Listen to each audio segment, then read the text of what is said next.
Live from the Plymouth Canton Educational Park. You're listening to Newsfile at 5:30 on 88.1 The Park.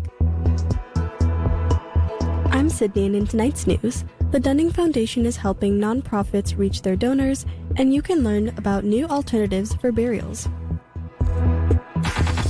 Now, for the latest news that matters in your community. Plymouth's Margaret Dunning Foundation is helping the Local Impact Alliance help area nonprofits contact their supporters through a new donor management system. The Dunning Foundation's grant will allow the Alliance to replace their donor management system after their old software was no longer technically supported.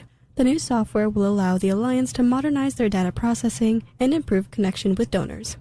Local Impact Alliance President Beth Mead says the new system will allow them to promote the causes of smaller nonprofit organizations. With this new software package, we will be able to help more of those nonprofits with processing grants and things of that nature.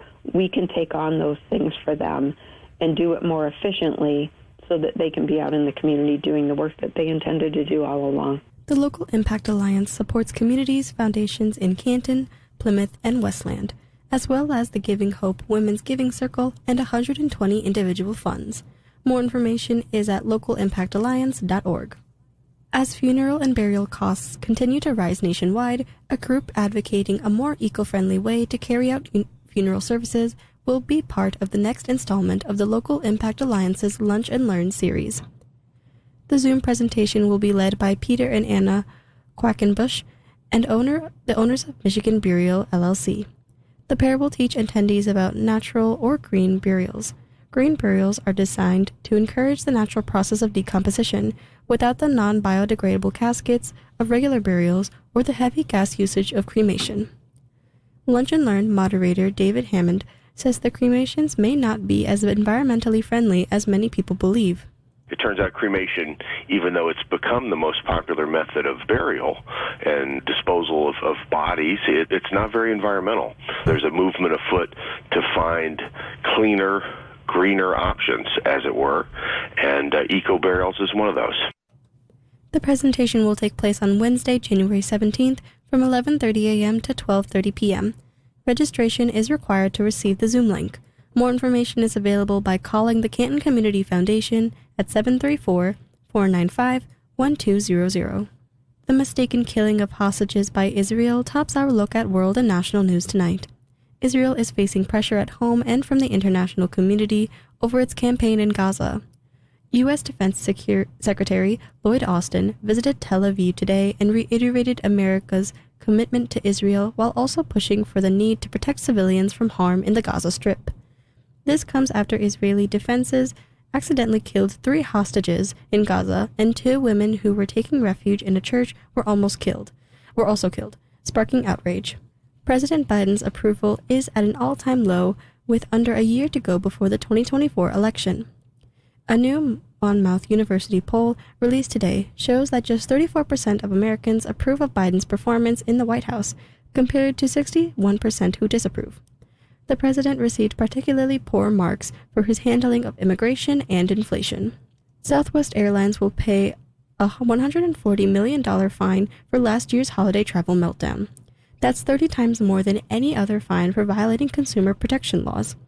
During the year-end holiday travel period last year, Southwest canceled over 17,000 flights, leaving 2 million travelers stranded.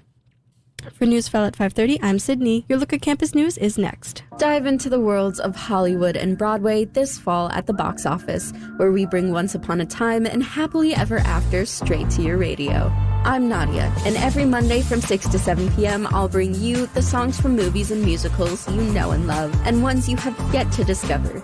Enjoy scary songs from your favorite villains, funny songs sure to make you giggle, and songs chosen by special guests, all right here on Box Office. Grab your favorite snack, a blanket, and step up to the box office every Monday from 6 to 7 p.m. on 88.1 The Park. Your place for Plymouth Canton Community Schools updates. It's campus news.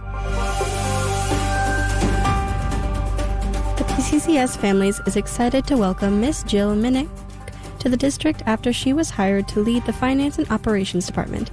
Minnick was recently named the new district's new Chief Finance and Operations Officer. Minnick brings years of experience leading similar departments at the Ann Arbor Public Schools and the Novi Community School District. 2 of PCEP's art programs will be present holiday concerts this week as Salem's Logan Auditorium becomes a hotspot for holiday music. The orchestra program will present its holiday concert on Monday, December 18th at 7 p.m., and the PCEP Choir program will present its annual Winter Song Concert on Tuesday, December 19th at 7 p.m. Tickets for all shows will be available at the door. Campus News, I'm Sydney. Your look at sports is next. Football, baseball, basketball, hockey. It's time for Newsfile at 5:30 Sports. In PCEP Sports Saturday, Plymouth Gymnastics finished second of 16 in the Walled Lake Invitational meet with a total of 138.725 points.